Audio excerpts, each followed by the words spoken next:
సాక్షి life మీ ఆరోగ్య నేస్తం. Subscribe చేయండి. అయోధ్యలో రామమందిర ప్రారంభోత్సవానికి సన్నాహాలు ముమ్మరంగా సాగుతున్నాయి. 7 రోజులుగా జరుగుతున్న రామ్లల్లా పట్టాభిషేక మహోత్సవంలో నేడు 5వ రోజు. జనవరి 16న ప్రారంభమైన ఈ కార్యక్రమం జనవరి 22న రామ్లల్లా ప్రాణ ప్రతిష్టతో ముగుస్తుంది. ప్రస్తుతం జరుగుతున్న ప్రాణ ప్రతిష్ఠ కార్యక్రమాల్లో భాగంగా రాములోరు ఇప్పటికే గర్భగుడిలోనికి చేరుకున్నారు. అయోధ్యలో ఈ రోజు జరగనున్న అనుష్ఠాన కార్యక్రమం ఎంతో ప్రత్యేకత కలిగినది. ఈ రోజు రామాలయంలోని గర్భగుడిని సరయూ పవిత్ర జలంతో శుద్ధి చేసి వాస్తు శాంతి, అన్నాదివాసం కార్యక్రమాలు నిర్వహించనున్నారు.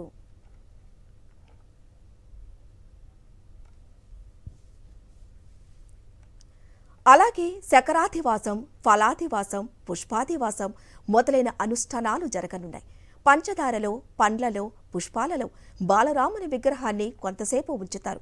ఇక 6వ రోజు అంటే ఆదివారం రామ్లల్ల విగ్రహానికి 125 కలశాల నీటితో స్నానం చేయించి పవలింపజేస్తారు. ఆ మరుసటి రోజు అంటే జనవరి 22న శ్రీరాముని ప్రాణప్రతిష్ఠ వేడుక జరగనుంది. ఈ ఉత్సవం మధ్యాహ్నం 12:30 నిర్వహించనున్నారు.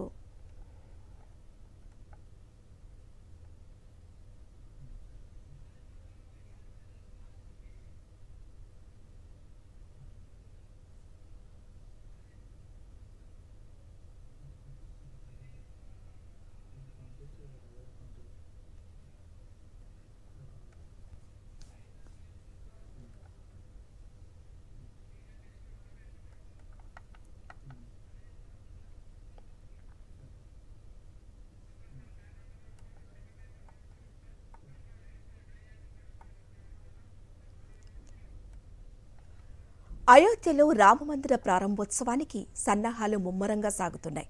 7 రోజులుగా జరుగుతున్న రామ్లల్లా పట్టాభిషేక మహోత్సవంలో నేడు 5వ రోజు. జనవరి 16న ప్రారంభమైన ఈ కార్యక్రమం జనవరి 22న రామ్లల్లా ప్రాణ ప్రతిష్టతో ముగుస్తుంది.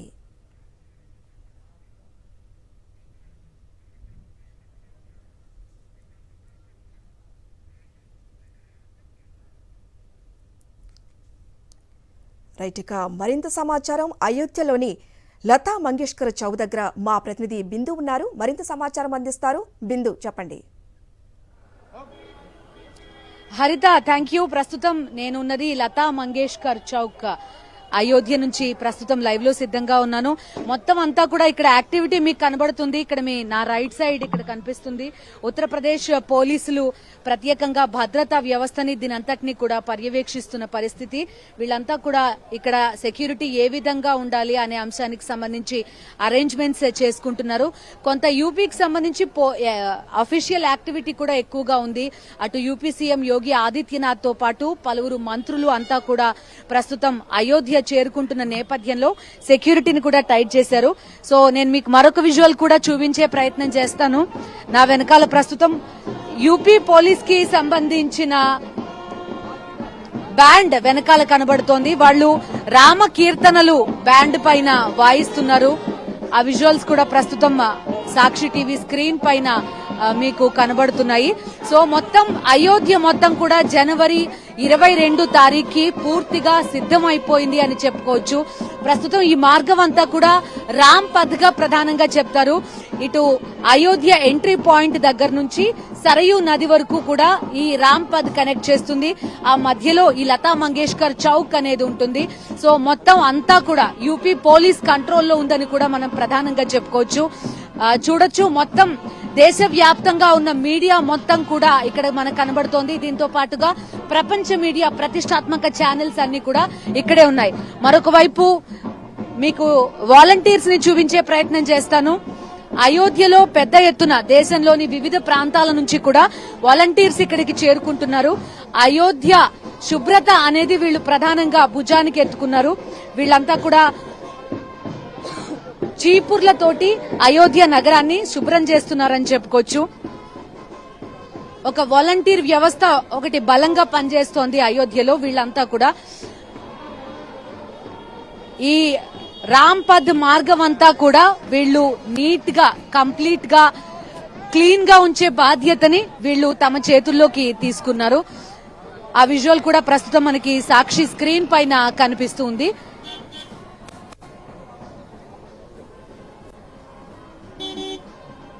మరొక వైపు అయోధ్యలో చెప్పుకునే ప్రధానమైన ఘట్టం సరయూ నదీ తీరం అని చెప్పుకోవచ్చు. సరయూ నదీ తీరం కూడా మొత్తం భక్తులతోటి నిండిపోయిన పరిస్థితి. స్నానం చేయడం కోసమని సరయూ నదికి ఎక్కువ మంది భక్తులు రాముణ్ణి దర్శించుకుని పుణ్య స్నానం చేయడం కోసం భక్తులు ఇక్కడికి ప్రధానంగా వస్తుంటారు. సరయూ నదీ తీరాన్ని కూడా ప్రస్తుతం మనం చూడొచ్చు. సో అయోధ్య మొత్తం కూడా జనవరి 22కి పూర్తి స్థాయిలో సన్నద్దమైందని చెప్పుకోవచ్చు. హరిత, థ్యాంక్ యూ బిందు.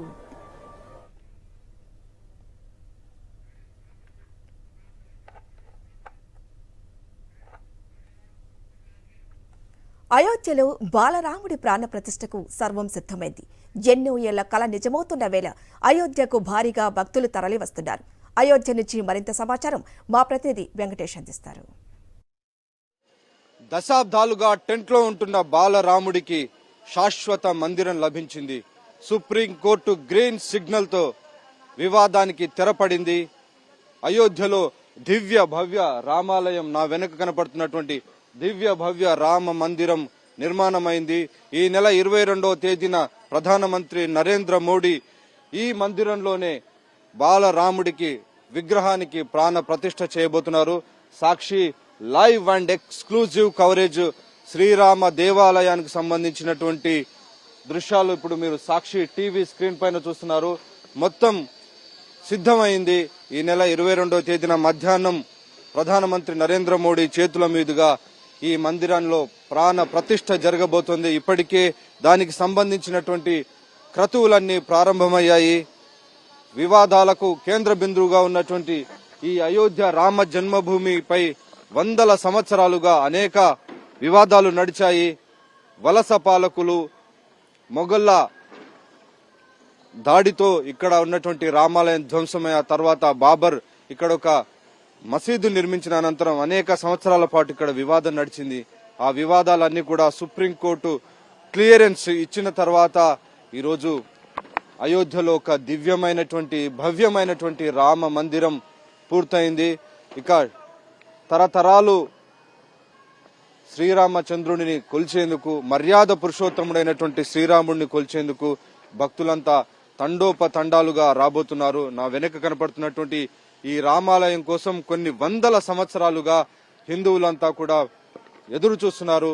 అటువంటి ఒక ఇతిహాస క్షణం, ఒక చారిత్రాత్మక క్షణం ఇప్పుడు మనం చూస్తున్నాం. సాక్షి టీవీలో ఒక లైవ్ ఎక్స్క్లూజివ్ కవరేజ్ లో భాగంగా మనం చూస్తున్నాం. అయోధ్య రామాలయానికి సంబంధించినటువంటి దృశ్యాలు మొత్తం పూర్తయింది. అయోధ్య రామ మందిరం పైనున్నటువంటి గోపురం కూడా పూర్తిగా ఉత్తరాది నాగ శైలిలో రూపొందించినటువంటి గోపురాలన్నీ కూడా మనం చూస్తున్నాం. గోపురాల పైన అద్భుతమైనటువంటి రంగులతో వాటిని ఏర్పాటు చేశారు. కాషాయ ధ్వజాలు ఏర్పాటు చేశారు. రంగురంగుల పూలతో ఆ మందిరాన్నంతా కూడా అలంకరించినటువంటి దృశ్యాలు మనకు కనబడుతున్నాయి. అనేక సంవత్సరాల పాటు ఈ మందిరం కోసం అనేక యుద్ధాలు జరిగాయి, అనేక వివాదాలు నడిచాయి. అన్ని వివాదాల నుంచి క్లియరెన్స్ లభించిన తర్వాత రామ మందిరంలో బాల రాముడి ప్రాణ ప్రతిష్ఠ జరగబోతోంది. దశాబ్దాల పాటు టెంట్లో ఉన్నటువంటి బాల రాముడి విగ్రహం ఇక నుంచి ఈ దివ్యమైనటువంటి భవ్యమైనటువంటి రామాలయంలో పూజలు అందుకోబోతోంది. త్రేతాయుగం నాటి రాముడు శ్రీరామచంద్రుడు మర్యాద పురుషోత్తముడుగా అందరికీ ఆరాధ్య దైవంగా ఆయన వెలుగొందుతున్నారు. శ్రీరామ రాజ్య స్థాపన కోసం తమ ప్రభుత్వం కట్టుబడి ఉందని ప్రధానమంత్రి నరేంద్ర మోడీ సైతం అనేక సందర్భాల్లో చెప్తున్నటువంటి దృశ్యాలు మనం చూసాం. సో శ్రీరామ జన్మభూమి, శ్రీరామ మందిరానికి ముందు వెళ్లేటువంటి ఒక ఆలయానికి సంబంధించినటువంటి గోపురం ఇది. ఈ గోపురం కూడా సిద్ధమవుతున్నటువంటి దృశ్యాలు మనం చూస్తున్నాం. సో ఇదంతా కూడా చాలా ఎక్స్క్లూజివ్ కవరేజ్. అనేక రక్షణ ఆటంకాలను దాటుకుని సాక్షి లైవ్ అండ్ ఎక్స్క్లూజివ్ కవరేజ్ లో భాగంగా రామాలయానికి సంబంధించినటువంటి దివ్యమైనటువంటి ఒక మందిరానికి సంబంధించినటువంటి అనేక నిర్మాణాలకు సంబంధించినటువంటి ఒక అద్భుతమైన నిర్మాణాన్ని ఈ రోజు చూపిస్తోంది. అయోధ్య ఒక పురాతన నగరమైనటువంటి అయోధ్య ఇప్పుడు ఒక అద్భుతమైనటువంటి ఆధ్యాత్మిక నగరంగా వెలుగొందుతోంది. ప్రపంచంలోని హిందువులందరికీ కూడా ఇదొక అద్భుతమైనటువంటి ఆధ్యాత్మిక కేంద్రంగా పరిఢవిల్లవుతోంది. ఆ నేపథ్యంలో అయోధ్యాపురి పూర్తిగా ఆధునిక హంగులతో పాటు ఆధ్యాత్మిక శోభ పరిఢవిల్లే విధంగా దీన్ని అత్యద్భుతంగా తీర్చిదిద్దారు. అయోధ్యాపురి నుంచి కెమెరామెన్ జబ్బార్ నాయక్ తో వెంకటేష్, సాక్షి టీవీ.